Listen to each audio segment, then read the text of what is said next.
Okay, everyone. Hello and good evening. I hope everyone's doing well.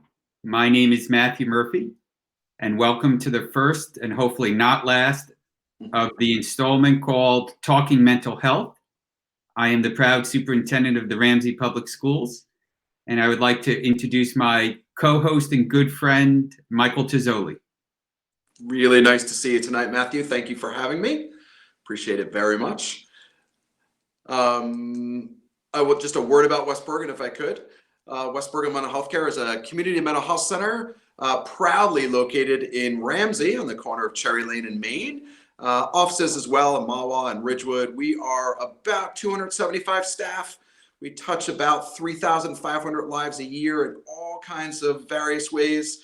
Very proud of our focus on children and families, which represents probably 65 to 70% of what we do at West Bergen. So also many thanks and proud of our very, very influential and helpful Board of Trustees, of which Dr. Mathew Murphy serves on the board, and I appreciate that very, very much.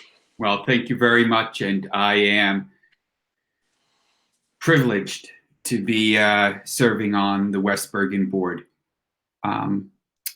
Before we begin, tonight would have been our third annual Ramsey Stigma-Free Walk and Talkathon, which always kicked off the month of mental health awareness.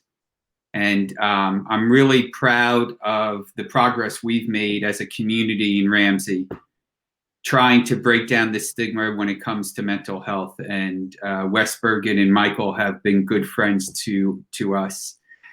Before we begin, Michael, did you enjoy the weekend? Did you get to see family?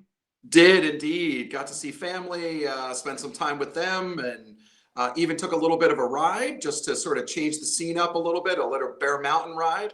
Okay. And stayed in the car, socially distant, but we changed up the scene, and so it was really nice. Yeah, really nice.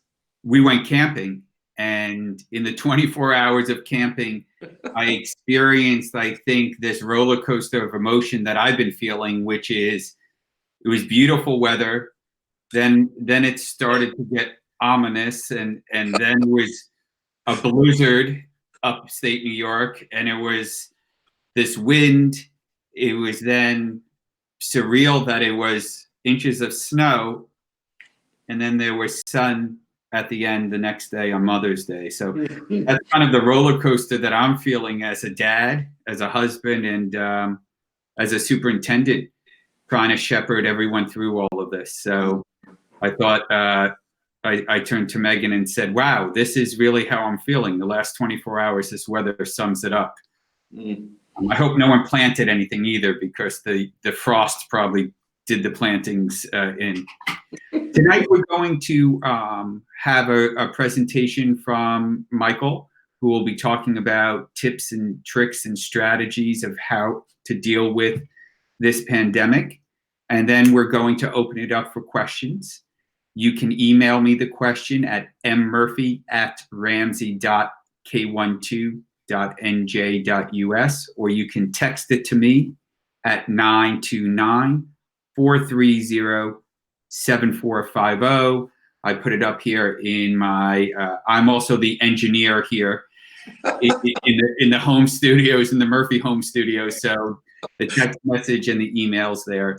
So Michael's going to take the next 15 or 20 minutes to just talk to us about what we can do to help us through this. So take it away, Michael. Matthew, thank you again, and thank you for the invitation again. I really do appreciate it. It means a lot to me, both personally and professionally, and I appreciate it very much. Lots of us use different coping mechanisms. I will share with you very openly, camping is not one of them, particularly after your description. It's fallen further down the list, actually, in terms of the Tozzoli household camping. Yeah. So again, thank you for having me. These are really challenging times and really interesting times in so many ways. And when we sort of take a step back and think about how we're going to sort of manage all of our thoughts and all of our feelings and all the things that are going on. I know for me, I usually take a step back, either for myself or with a client that comes in, and think about the other crises that they've been through in their lives. So lots of folks have been through just tremendous adversity over years.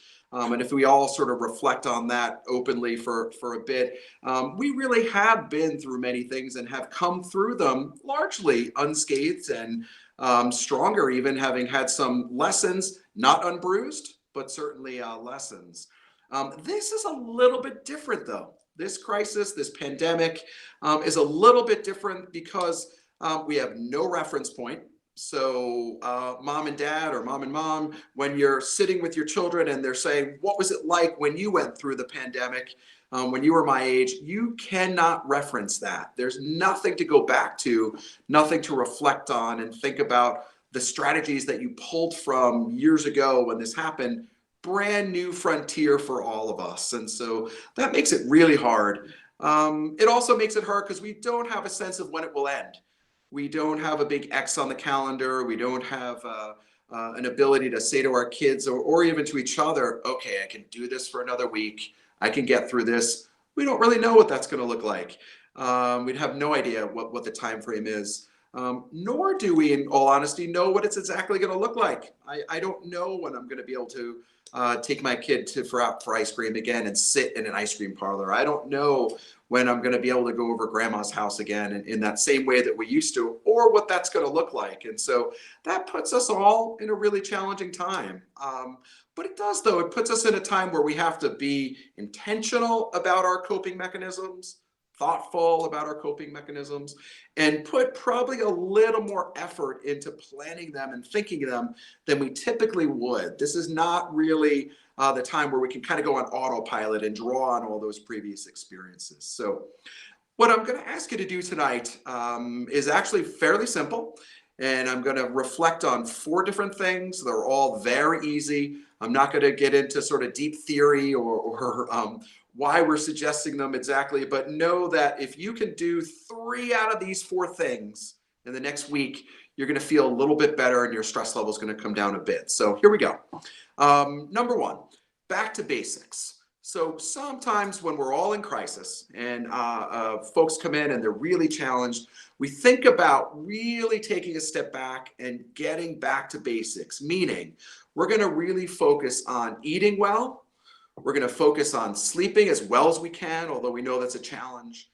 And we're going to be focusing on our body a bit. So that's going to mean some movement, some exercise, something that you're going to do to really take care of this body that we all work around in. So that back to basics technique is really about ignoring everything that's going on and having some sense of control over the world. I can actually control eating fairly well, although I'm not always great at it. I can control sleep. I can control how much movement I get. So that back to basics is getting us to feel better physically a bit and take care of ourselves in a way that will hopefully launch us forward and help us deal with some of the other stressors that we have.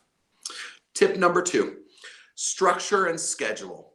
One of the issues and the problems that we're all found challenged with, particularly those of us that have been rapidly and quickly forced to change our schedules. Kids from a school system where they were highly regimented. I go to a school, I know I go visit Dr. Murphy at Ramsey High School. We have a meeting there, and I'm still startled by the sound of the bell as it kind of goes off, and that it's that rigidity and that schedule that keeps life predictable. All of a sudden, we've all been sent home. So we're all home, mom and dad are home, dad is home, kids are home without any kind of schedule. So what I'm challenging us to do tonight and suggesting is that we each design a schedule for ourselves. So pen, piece of paper, doesn't have to be fancy at all. Morning meeting, think about what your plans are. Simple, bullet points. What are the 2 or 3 things that you want to do this morning and that you're going to do? What are the 2 or 3 things that you're going to hope to accomplish this afternoon? And what are the 2 or 3 things that you're going to work on this evening? So really dividing that day up into morning, evening, afternoon, and evening. Schedules give us a sense of predictability. And so when the world is kind of scary because it's unpredictable, we don't really know what's going on, and we don't really know what's next, our own schedule in our own lives gives us a sense of rhythm, it gives us a sense of pacing, and it gives us a sense of structure. So for a special tip and special shout out to those folks that have children, I would recommend a family meeting actually together to do the schedule. Kids need to have some sense of having a say in the way the world is today. So having that kitchen table conversation about what's the week going to look like, what's our day going to look like, and I even mean that on the weekends. Dr. Murphy mentioned his family going out camping. That would be a family decision, something that they would have input in.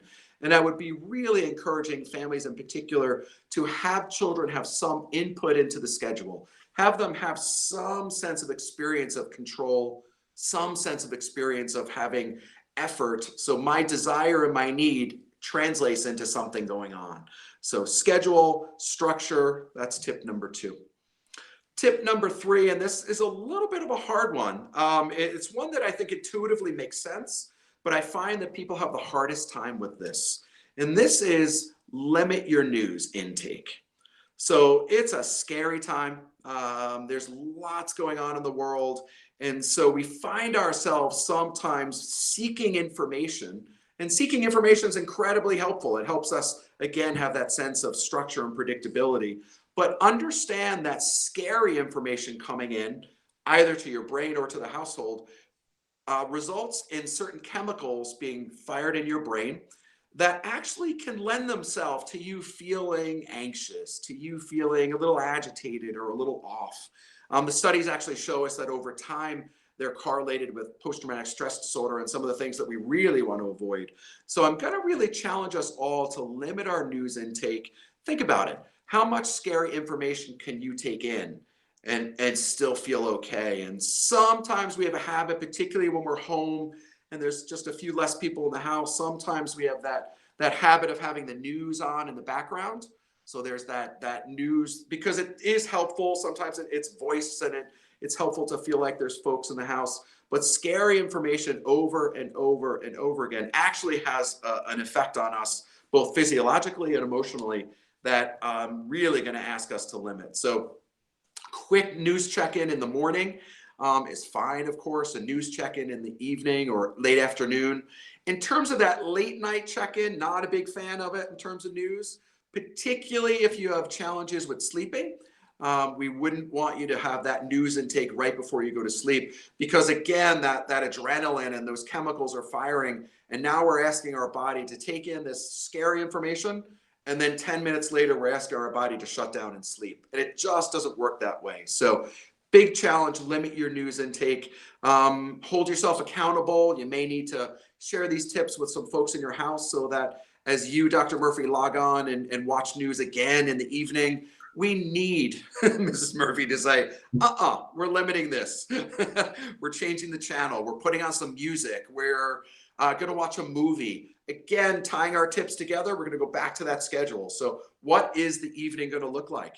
Are we going to watch a movie together? Is it going to be video games, which I get this time in this kind of world, that makes sense. Scary news does not. So limiting your scary news, tip number 3. Number 4, and our last on this one at least, we're going to be challenging each other to connect with each other in whatever way we can. So that might mean logging on to a meeting tonight that the Ramsey Public Schools are throwing about mental health as we all celebrate Mental Health Awareness Month. It might mean picking up the phone and dialing a friend, texting, Zoom, whatever it is, whatever works for you. We want you to have a sense of connection to the outside world, particularly, again, for most of us that are now at home for, if not all the time, we're certainly at home for much longer periods of time than we were previously, say 2 months ago. Big difference. And that has an emotional impact on us. That has a physical impact on us. So I'm going to really ask everyone to work hard, connect, make a list. Had one friend who I was speaking with who actually made a list of 6 friends that they hadn't talked to in quite a while. And every couple days they were dialing up a friend and calling and just connecting. Thought that was kind of neat and interesting for all kinds of reasons. Whatever works for you, whatever works for your family. Big thing, connect. That's the most important thing. So let's review them real quickly again. Back to basics. We're going to be eating well. We're going to be sleeping as well as we can. We're going to do movement and exercise. We're going to do our family meeting with our schedule and our structure. And it's going to include a written plan. So that's bullet points are fine, but I really want to see a written plan so that there's some sense of accountability and some sense of control. We're going to be limiting our news, limit. We're really going to be turning that dial down. And we're going to be connecting with others in whatever way we can, whatever works for you in that way. If you could do 3 out of 4 of these things, or even take baby steps in each. It's funny, we have a colleague who always says to us, remember that life is just a bunch of baby steps put together. If we can each do a couple of baby steps toward these goals, I promise you're going to feel a bit better and things are going to improve in terms of how you feel. I do want to say a word or two about those that struggling with depression or anxiety, that nervousness or that sadness. We're going to expect that each of us are going to be struggling a bit with perhaps not depression as duly defined, but are you going to be feeling a little off? Absolutely. Are you going to be feeling a little sad? Do you miss people? Is this hard for us? My point here is that each of us are going to struggle a little bit as we go through this. And that is completely normal, completely expected. I'd be a little bit worried if we weren't all having some kind of reaction to the severity of what we're going through. The difference here is we want to keep an eye on that. So as we're feeling kind of down and feeling not well, if you start to not get out of bed, if you start to not go to that schedule that we talked about earlier, if you sort of blow that schedule off and don't really pay attention to it because you're, quote, dragging or you're walking through water, you really can't get through the day, then we're going to start to think about needing to reach out to someone and have a conversation. But normalize the fact that we're all under stress. We're all under a lot of angst and that this is a different day. And so that shouldn't be scary unto itself. And I realize there's subtlety there. With parents, I usually sort of say to them, what is your gut telling you? Is your son really struggling? What's your mom or dad gut saying to you rather than that intellectualized kind of brain part? Know that small fires are usually putting out the big fires. So if you think you have an issue, you think that you might need to talk to someone, certainly reach out to a West Bergen or to lots of other wonderful providers and competent people around. There's lots of folks that are doing all kinds of work now in chatting with people on the phone. Teletherapy is very common now, and that's really the position that most therapists have moved toward. So knowing that it's fairly easy to reach out, a conversation or two may be helpful. Doesn't mean therapy forever by any stretch of the imagination. But here's the good news is the data shows us very clearly that if you do start to struggle and you come in and spend some time in a therapeutic environment, getting some counseling via the phone or whatever works for you, the good news is that it works. The data shows us that counseling, therapy, those kind of interventions that are talk related really are effective. They absolutely have impact. And so I realize that I sound a little mixed message. I'm normalizing on one side saying, listen, you're going to feel some things during this time. You're going to feel a little down. You're going to feel a little sad. On the other side, you're going to maybe some anxiety. You may be anxious. You may be nervous.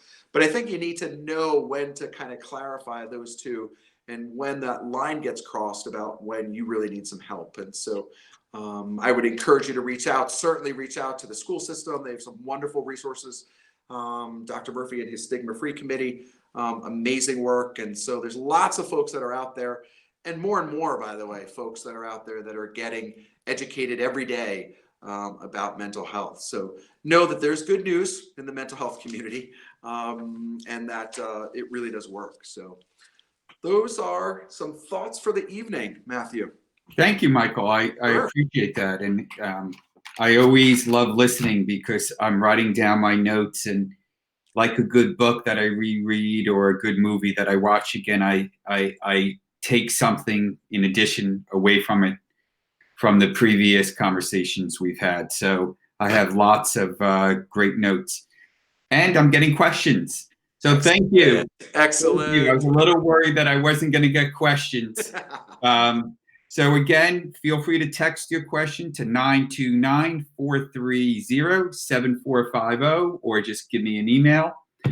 One of the questions that came in multiple times from different people was not one that has surprised me, and that is last Monday, Michael, Governor Murphy, no relation, shared with us that we weren't coming back to school physically. School was open, and however, we're not coming back. That really was a punch in our stomachs. Maybe intellectually we knew it was coming, but still to hear those words being spoken and to read it was a gut to the stomach. And that's okay. I've been telling our community it's okay to mourn it and to be frustrated and angry. However, we have 8th graders who are looking forward to a dance or promotion. We have seniors who it was their senior sport, right? They worked hard for 3 years. It was, softball season, track. It was going to be their senior year. We have prom. We have graduation. And it's very difficult for our children to process that. And, one of the things that you mentioned earlier is children, don't have that experience of dealing with it. However, parents, as you said, don't have. This is a unique experience.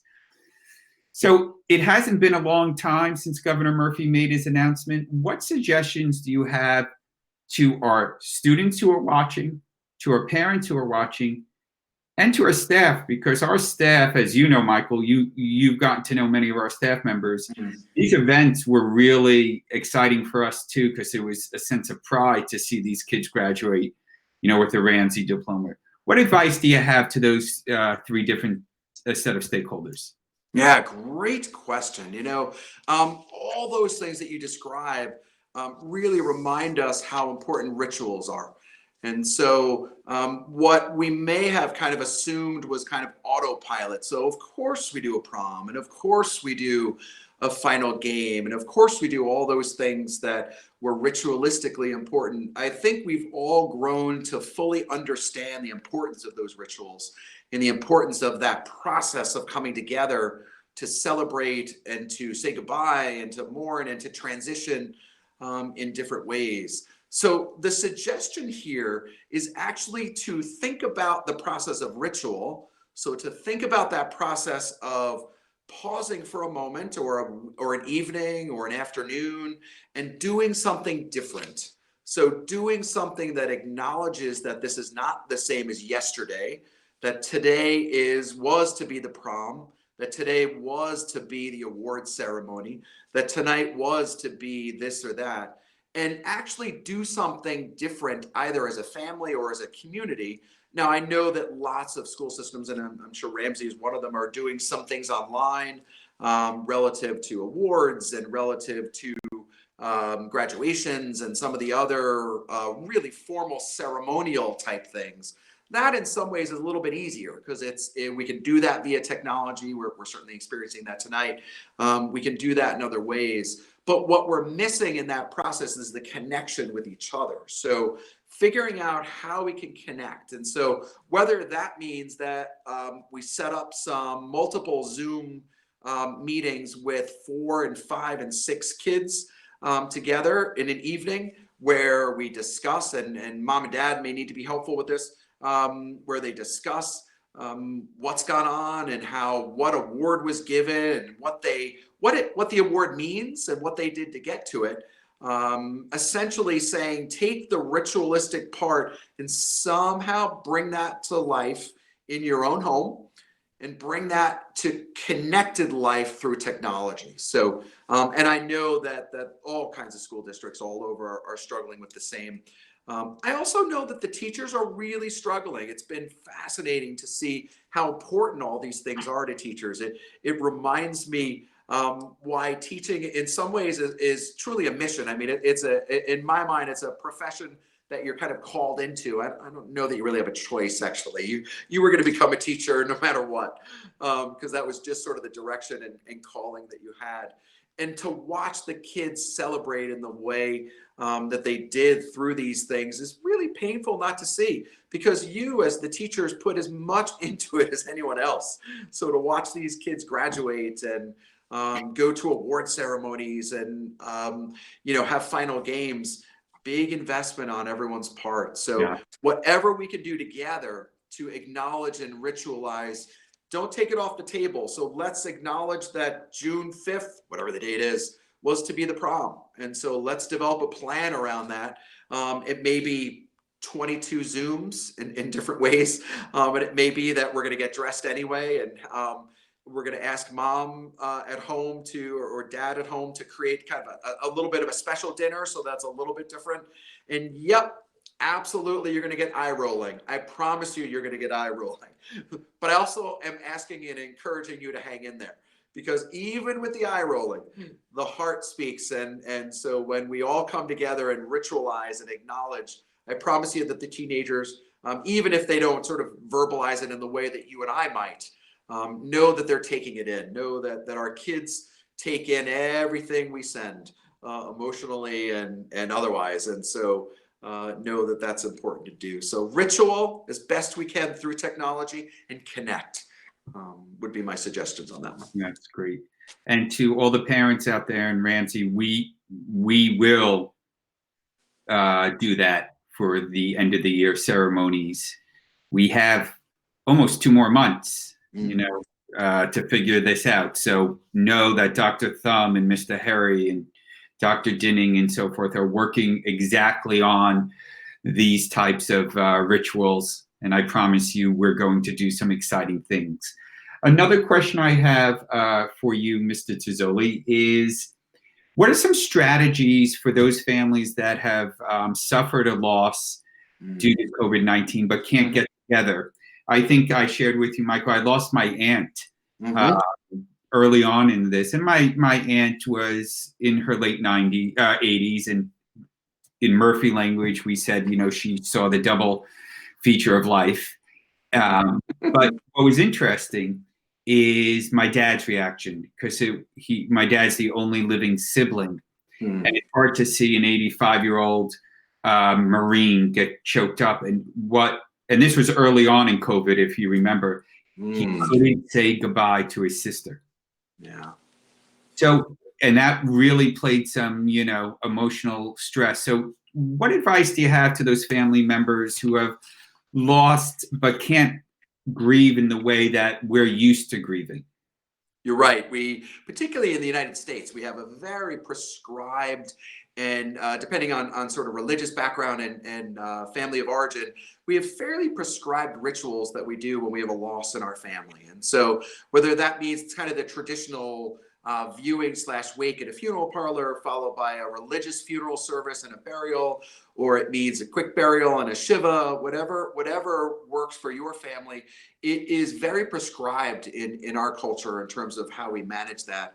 And as with the earlier question around the rituals are really important. They help us come together and share feelings. They help us come together and share thoughts, ideas, and stories. And so similar suggestion, just a slightly different slant for those families that have had a loss.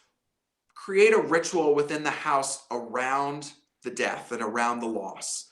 So whether that means we're going to be digging through photographs with dad in your example, and doing a little bit of a collage, and admittedly you can't do that with him, so you may have to do that online and be sending him a photograph a day or 2 photographs a day, something that will actually enable a moment of him opening the email, seeing that photograph, having a feeling, an emotion, and then discharging that feeling or emotion.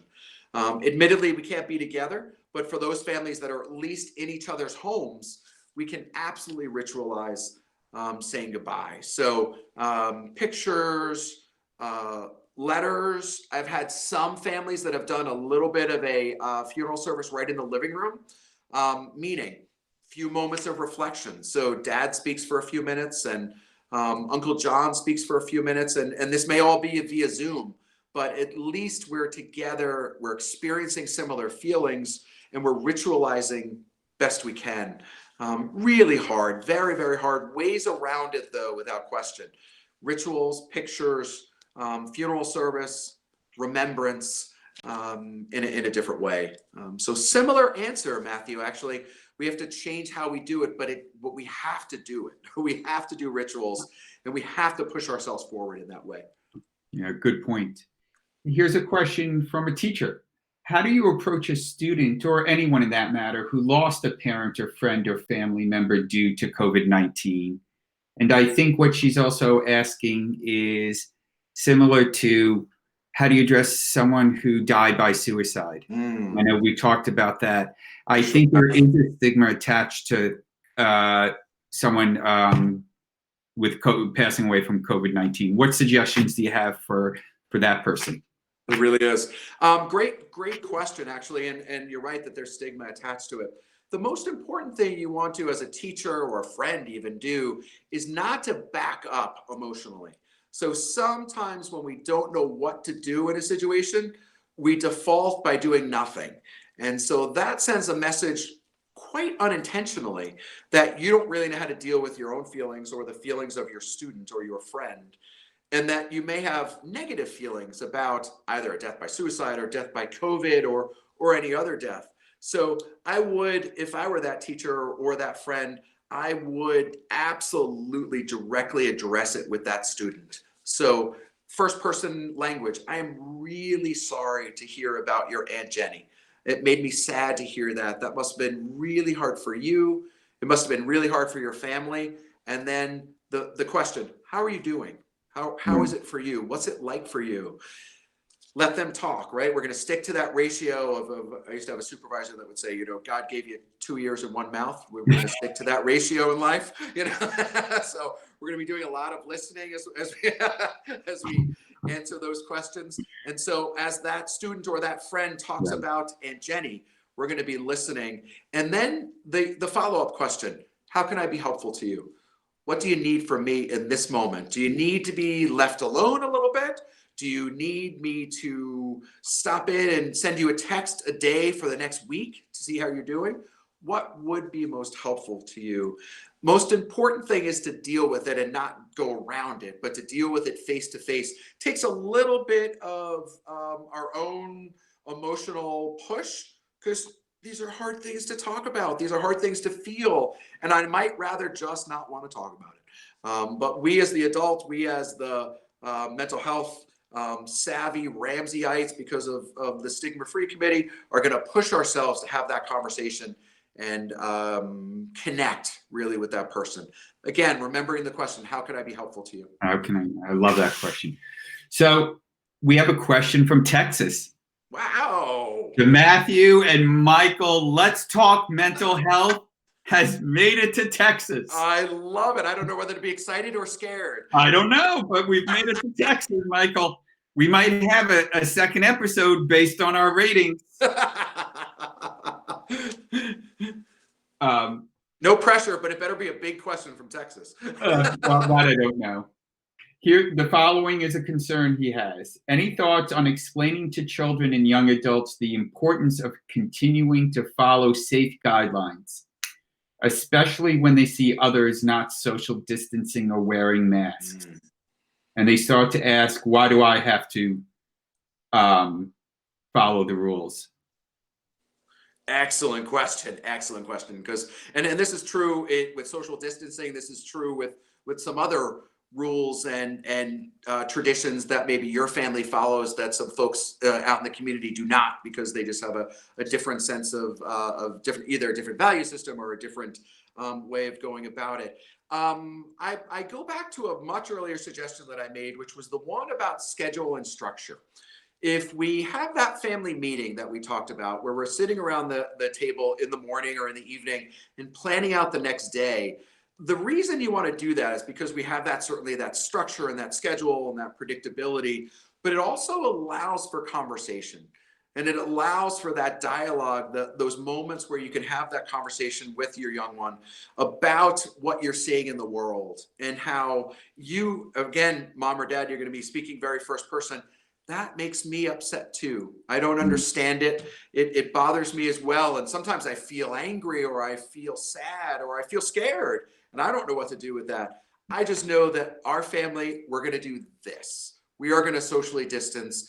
We're going to, because that's what the latest research is showing us, and we're going to keep ourselves safe, because that is our job as a parent. My job as a parent, little one, is to keep you safe and secure. So you can be frustrated with me and you can be angry with me, but I'm going to keep you safe, and we are going to socially distance. So the trick here, I think, is to listen about the feelings and thoughts that the little one is having.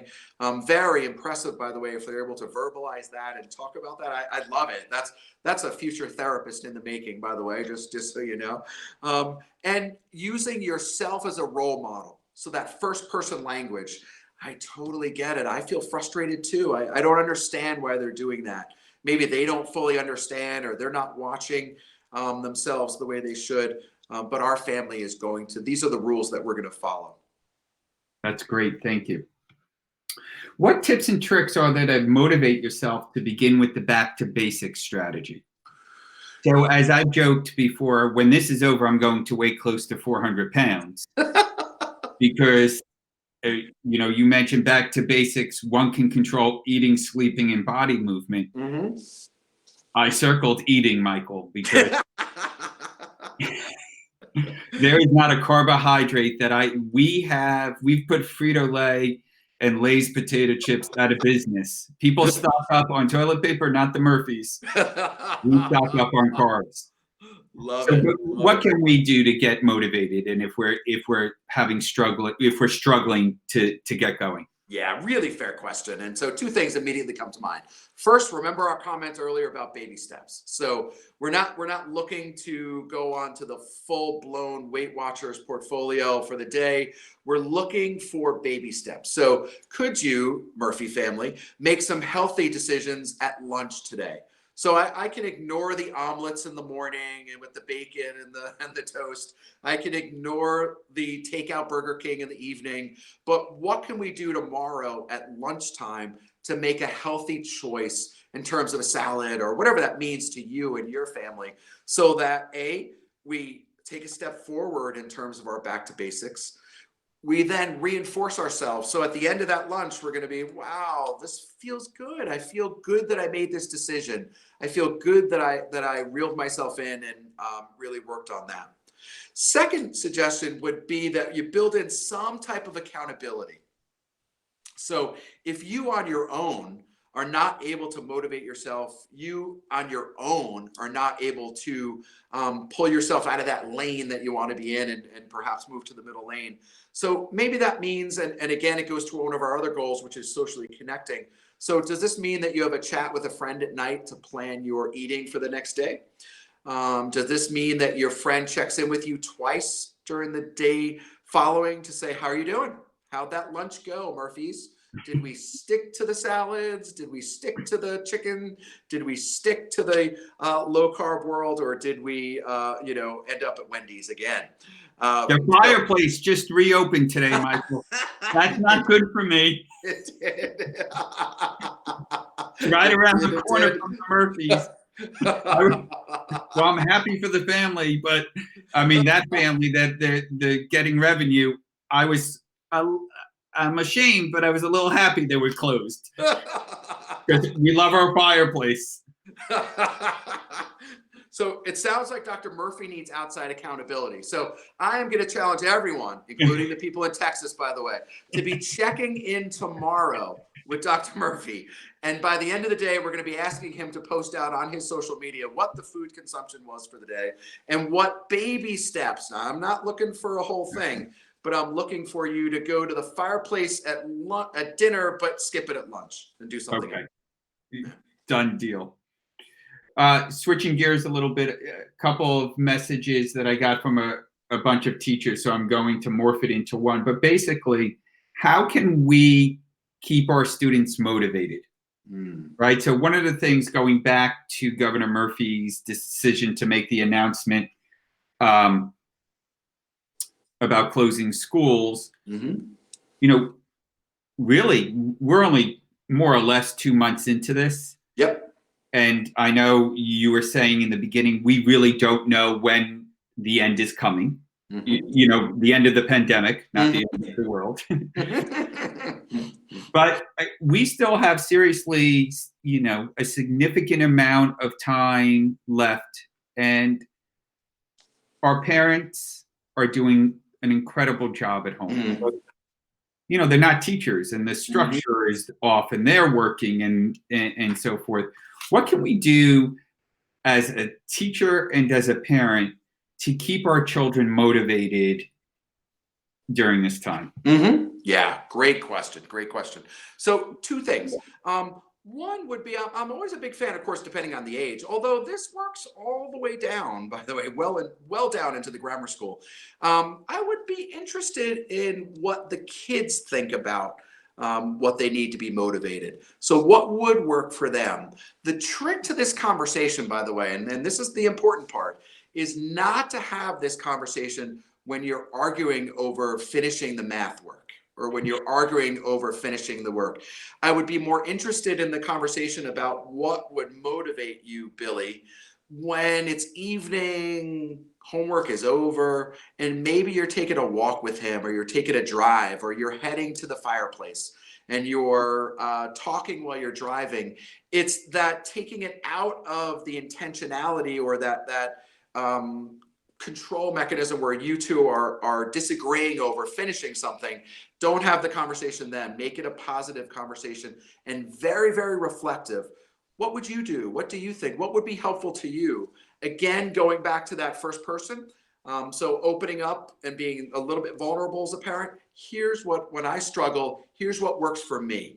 I also need to get my work done, and I struggle at times. And so I build in an incentive. So I build in either it's a game or it's whatever that is that child would need.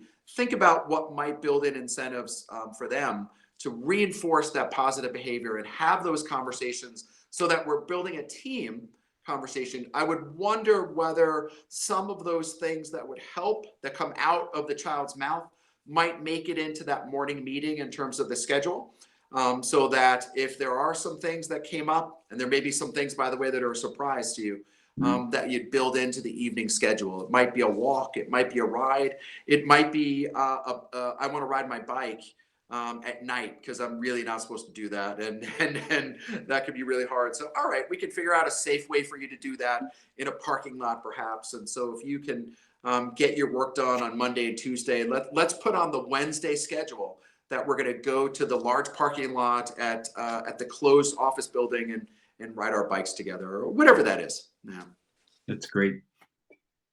One of the things that I've been worried about, and I've spoken to you offline, so to speak, is the pressure that our parents are under to school our, to help with the schooling at home. It's not, in my opinion, we're still learning. It's not homeschool, it's virtual online schooling. mm-hmm. However, life is complicated, and we have children who have different abilities and have different challenges. Mm-hmm. And schools, like Ramsey, we have outstanding services and really gifted teachers. Other districts do too, of course. And now these parents have these children, have their children at home, and they're trying to implement the teletherapies and the speech therapies and counseling. And what can we do to help those parents? That's what I'm getting at. I think they need a lifeline as well. Great question. Really important question too. It went through my mind before when I said to you that you became a teacher and it was a bit of a calling. It's why you became a teacher. As soon as that came out of my mouth, I thought to myself, wow, these parents are all home. Most of which did not choose teaching as a calling. We have They hung up the phone when that call came in, Michael. correct, exactly. And yet, because the way the world is today, Yeah. we've had to redesign the educational system, at least the delivery of that, to be a home environment, to be the dining room table, the kitchen, where the teacher is not there. And so it's probably the most important question that we've had in terms of what we can do for our parents. They're not only struggling with delivering the educational system and delivering all that complicated math and the science that perhaps I haven't taken in a million years, so I don't really know what I'm looking at per se when I'm looking at these complicated chemistry formulas. Or for those folks that have kids of varying abilities, where there's different types of ways to deliver the system, I would ask myself what we can do to support those families. So what are we doing together to bring those parents together in either a technological way, Zoom comes to mind, or something like that? Where do we have a meeting twice a week where parents are able to sort of Zoom in together and share ideas and share frustrations and share celebrations as we kind of go together? I think the hardest part about this, probably for parents, at least from the ones that I've seen and heard from clinically at least, is they feel very alone. They feel like they are kind of out there floating. And between the school districts and the West Bergens of the world and lots of other wonderful people, they don't need to be alone. We just need to develop mechanisms and systems that will give them more information and more connectivity so that they feel a little more emotionally supported and have a place to go when they feel frustrated or scared or overwhelmed, which is probably the biggest feeling that at least I've been hearing. I'm not sure what you're hearing, Matthew. I'm hearing it too, and I think I tell them we need to recognize that. Yeah. Don't hide from that. Mm-hmm. Don't as a parent, don't make yourself feel worse because you've Right. been thrown into this situation. Mm-hmm. And I wrote it down. We should be bringing some of these parents together on a regular basis, and of course we have West Bergen, Mm-hmm. available to us. Mm-hmm. Michael, just an interesting side question, and I'm not sure if you know the answer to this. Is teletherapy mandated, or can there still be face-to-face, in-person therapy? Do you know? It's a great question. I don't know the answer to it. I can tell you that all therapists that I know are doing it via telephone or via cyber. Yeah. This way. There are occasional appointments that folks are doing if it's really required a true emergency where there's something that needs to be done. But I would say that 98% is all telephone at this point, or camera-ish. Yeah, I didn't know if that was mandated or just something that therapists decided to do. I think it's more that therapists decided to do it. And it's actually on the other side of the coin. It's more that it's now allowed, where previously with some regs, HIPAA and some other regulations, teletherapy was very, very challenging to do in any kind of effective way. Talk about a disruptor in terms of our field and all fields, by the way, around medicine. We've had to really rethink how we deliver the work that we do in a way that can be safe and secure for people, and yet still effective, which is probably the most important goal.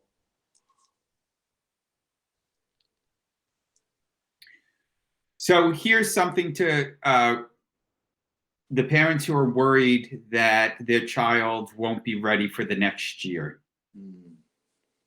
Right? So whether it's academically, socially, or emotionally, that they're concerned that these last 3 months will put them at a disadvantage for September.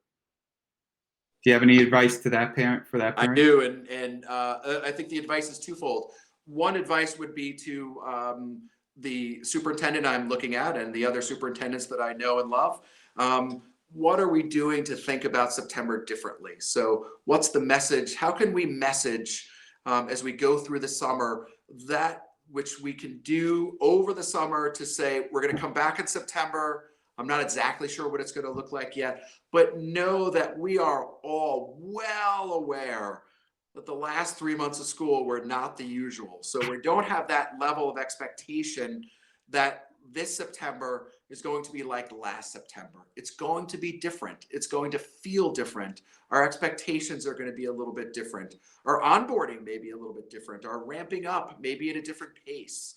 And so for parents as well, I would have that same encouraging moment of trying to avoid best we can that perfectionistic panic. So that moment of, oh God, I didn't get to the 55th question on the worksheets in the last 3 days. I only did 50. We're doing great. If you can do 50 out of the 55, I say thumbs up. You're doing great. It's more about the process probably at this point than the actual quantitative end of it. So that mutual understanding between the school district and the parents that September is going to be different. It just is, that the next year is going to be different. Luckily, everyone's in the same boat, right? Every school district is in the same boat. This has nothing to do with the kids in the Tozzoli house or the kids in the Murphy house. This is everybody. Right. And so all those thought leaders and all those leaders in both my field and your field are going to be working really hard to think about how we're going to come back in a healthy, emotionally secure and productive way so that we can hit the ground, maybe not running. I'm not sure that's not what we're going to do in September. We may hit the ground with kind of a fast walk at first, and we may then build up to a run. It's going to be different, and reassuringly communicating that out and between each other is probably important and might help. Yeah, I agree. And interestingly, I didn't know that question was going to come up. I have two different devices here. The thought leaders of Ramsey met about making this summer look and feel different to prepare for September. So if you're a Ramsey parent out there, know that we are already thinking about delivering, some interesting, innovative offerings over the summer to keep the momentum going for September. Another question I have for you, and we'll wrap it up before 9 o'clock. And again, I'm so appreciative of everything that you do for Ramsey. It means so much to me. Is how can we, what advice do you have for the parent, both, direct or indirect, who's passing their anxiety on to their kids? Excellent question. Particularly anxiety can be, it can spread very easily. Let's put it that way. So it's fairly easy to spot someone in our lives, and we've all had that experience of being around folks that are really anxious. One of the things we really want to do as the adults in the house and the adults in the room is to have a really good understanding of how we're feeling, whether that be sad or angry or excited, having a really deep understanding if I'm anxious, and having a skill set and a strategy for you to deal with your own anxiety so that you can bring your anxiety down. Anxiety can be spreading, and we don't want that to happen within a house. Not only are we going to think about what your own strategy is to manage your anxiety, but if you feel comfortable, I would love it if a parent would share their experience with their son or daughter. So, I woke up this morning and I didn't sleep well last night, and I'm really anxious. So I took the dog on a particularly long walk this morning to try to breathe, take some deep breathing. I walked a little bit faster than usual to sort of race my heart a little bit and kind of exercise my way out of a little bit. And I feel a little bit better. I'm really glad that I feel better. Therefore, experientially illustrating through your own world that I woke up anxious, I tried something, and it worked. Children see and feel and experience everything that we do. So if you have a success around that in your own world, to the extent that you feel comfortable and you are able, what an unbelievably warm and wonderful teaching moment that you can have. But bottom line, we need to reel in the anxiety. You're absolutely correct. It can really, it can be scary to children. And as I think we've said a few times over the course of the evening, our job as parents is to keep our kids safe and feeling secure. And so whatever we need to do that, we do. That's how I feel being the superintendent of close to 3,000 kids, 500 staff members, and 2,500 adults. It is a challenge. Yeah. As we close, I want to thank, first and foremost, Michael Tozzoli, CEO of West Bergen. For those who are watching this, I've said this publicly, I need to say it again. Michael and West Bergen have saved Ramsey lives. You need to know that sincerely. I'm not over exaggerating it. Michael picks up the phone at 3 a.m. when we have tragic emergencies going on. And, I will always be indebted to Michael and West Bergen. So thank you. That's really sweet of you to say. We enjoy and love our partnership with the Ramsey school systems. We feel that same responsibility that you feel. We feel for the kids of Ramsey, and it's really nice to be in a district that so values and understands mental health and celebrates it, doesn't run from it. Here we are tonight, and it's really wonderful to see, and it's wonderful to partner together. And thank you for that opportunity. Thank you, Michael. Mental health does matter. It matters to Ramsey Public Schools. It matters to our Board of Education. I want to thank Laura Bierman, our president, and the entire Board of Education for allowing me to do this, allowing my crazy ideas like the walk and talkathon, and Laura and Michael run when I have an idea. And but words cannot express. And to the community, those 9 board members who don't get paid have been so supportive. You should know this budget includes an entire another counselor, mental health counselor for next year. Okay, that's how much we understand it. And Laura and the entire board, Kerry Walsh, our vice president, and so forth. So thank you to them. As we end, just a couple of reminders. I'm still collecting food at my office from 10 a.m. to 2 p.m. And that is for our friends and neighbors in the West Bergen group home. The group homes in Mahwah and Ramsey have been group homes and homes to many of our neighbors and some of your family. These are our most disabled, medically fragile, acute brain disorders. So they cannot go out and go food shopping and go to restaurants. So we need to bring them food. So please feel free to donate. Drop it off 10 a.m. to 2 p.m. at my board office. Ramsey Responds is a community-based effort that's been around for years. They're helping our friends and neighbors in Ramsey who have lost their jobs with food. They have a food donation every Tuesday at the church. They also collect money to help people pay their rents and so forth. Ramsey Strong is a parent-led organization. In less than 2 months, they've raised over $100,000. They've delivered thousands of meals to the healthcare workers. So that's another way you can get involved. So please continue to support Ramsey Strong.